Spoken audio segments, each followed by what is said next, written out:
और पीएम मोदी ने कई बड़ी बात, उन्होंने मोदी की मिशन को लेकर, कई भारत विजन को लेकर भी उन्होंने कई बड़ी बातें कही। इसके साथ साथ अगली खबर मोदी कैबिनेट के उस बड़े फैसले से जुड़ी हुई है जो भविष्य के भारत के विकास की रफ्तार तेज करने वाली है।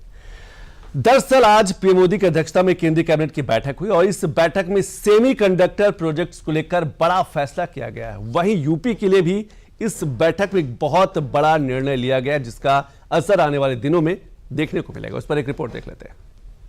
पहला है 4 नए सेमीकंडक्टर प्रोजेक्ट्स। आप सब जानते हैं 6 प्रोजेक्ट्स ऑलरेडी अप्रूव्ड हैं, उसमें 4 और नए सेमीकंडक्टर प्रोजेक्ट्स आज जुड़े हैं।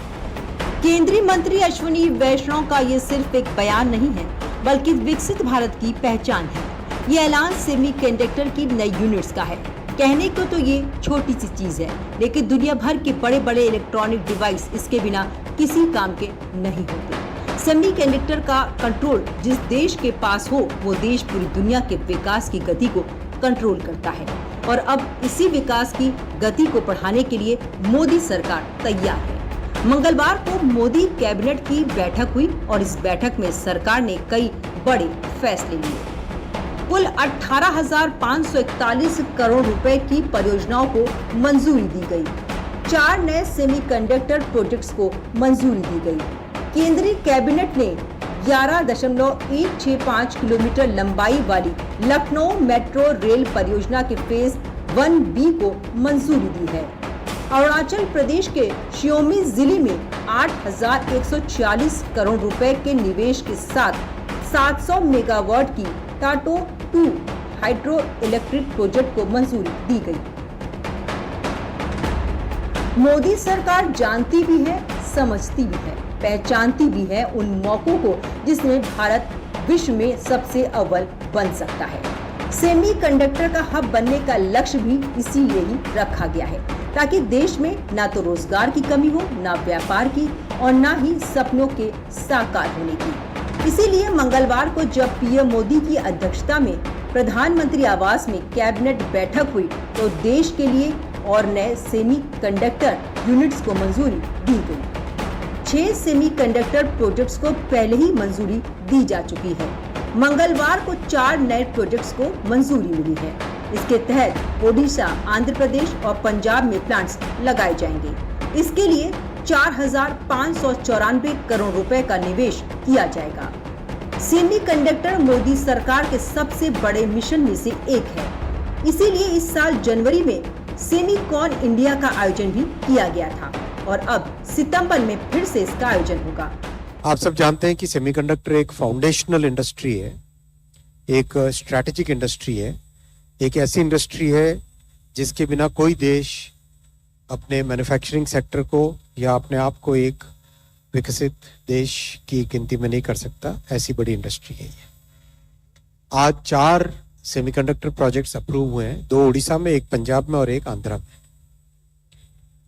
आप जानते हैं कि 2022 में जब सेमीकंडक्टर मिशन लॉन्च हुआ, माननीय प्रधानमंत्री जी का दूरदर्शी नेतृत्व है जिस के तहत उन्होंने एक लॉन्ग टर्म स्ट्रैटेजी के तहत काम चालू किया और कंप्लीट इकोसिस्टम पे ध्यान देने का प्रधानमंत्री जी का हमेशा मार्गदर्शन रहा।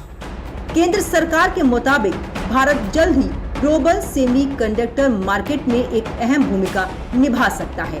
केंद्र सरकार ने रविवार को कहा था कि 2023 में भारत का सेमीकंडक्टर बाजार करीब 38 अरब डॉलर का था, जो 2024-25 तक बढ़कर 45 से 50 अरब डॉलर तक पहुंच सकता है।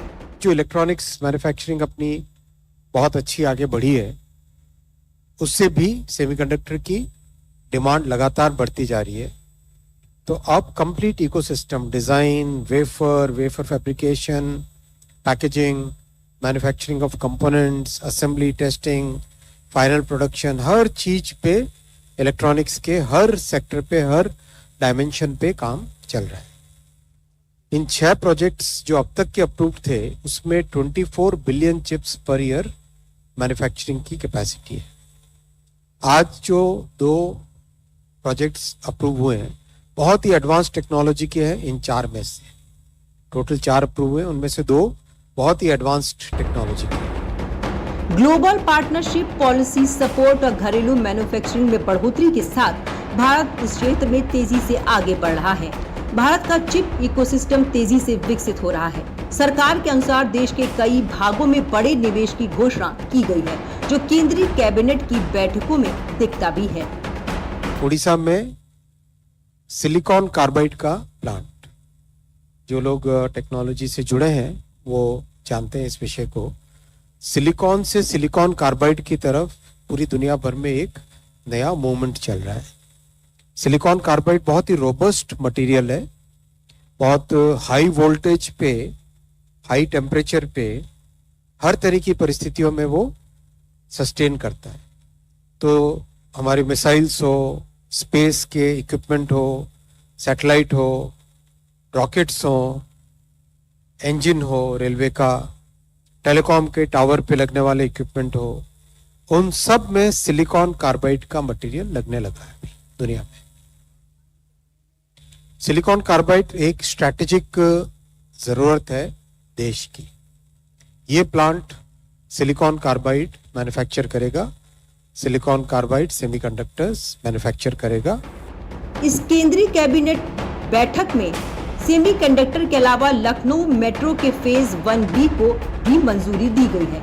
इसके तहत 12 मेट्रो स्टेशन बनाए जाएंगे और इसके लिए 5,801 करोड़ रुपए की मंजूरी दी गई है। फेज 1B बनेगा ईस्ट से वेस्ट वाला, चारबाग से लेके वसंत कुंज तक का। ये कंप्लीट इसका नक्शा है और दोनों फेज को अगर मिला के देखें तो इस तरह से होता है। लखनऊ का नक्शा है ये, ईस्ट वेस्ट नॉर्थ साउथ।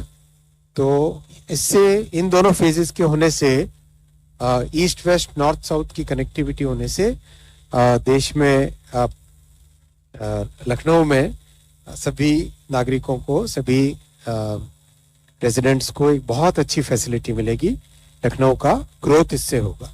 इस प्रोजेक्ट को 5 साल में कंप्लीट किया जाएगा। Uttar Pradesh metro rail corporation, जो कि भारत सरकार और उत्तर प्रदेश सरकार का एक जॉइंट वेंचर है, वो इस प्रोजेक्ट को एग्जीक्यूट करेगा। इसके अलावा केंद्रीय कैबिनेट की बैठक में स्वच्छ विकास और स्वच्छ ऊर्जा के लिए जो अरुणाचल प्रदेश के शियोमी जिले में 700 मेगावाट की टाटो 2 हाइड्रो इलेक्ट्रिक प्रोजेक्ट को मंजूरी दी गई है, उसके बारे में भी समझ लीजिए। क्लीन एनर्जी के मामले में माननीय प्रधानमंत्री जी ने दुनिया में एक बहुत बड़ा एग्जाम्पल सेट किया है। अभी हाल ही में आपने सबने न्यूज देखी है, भारत की नॉन फॉसिल फ्यूल यानी क्लीन एनर्जी की कैपेसिटी ऑलरेडी 50% से अधिक हो गई है।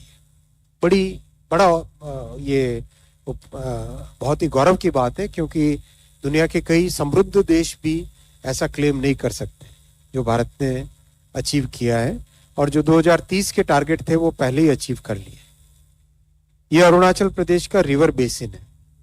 इस रिवर बेसिन में आप देखेंगे बहुत सारी फीडर नदियां हैं जो कि ब्रह्मपुत्र, सुबनसिरी, इनको फीड करके बाद में एक ब्रह्मपुत्र नदी बड़ी एक बन के निकलती है, और पहाड़ों से निकलने वाली बहुत सारी। तो इससे कई अपॉर्चुनिटीज क्रिएट होती है। ये उसका डिस्ट्रिक्ट वाला मैप है जिसमें आप अलग अलग डिस्ट्रिक्ट से आते हुए इन ट्रिब्यूटरीज को देख सकते हैं।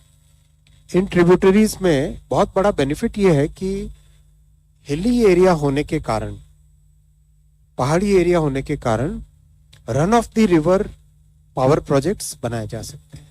तो रन ऑफ द रिवर में ये फायदा होता है कि एक ही नदी पर मल्टीपल प्रोजेक्ट्स बनाए जा सकते हैं। मोदी सरकार के इन फैसलों से अब भारत के विकास को और गति मिलेगी, साथ ही रोजगार के नए मौके भी आम लोगों के लिए खुलेंगे।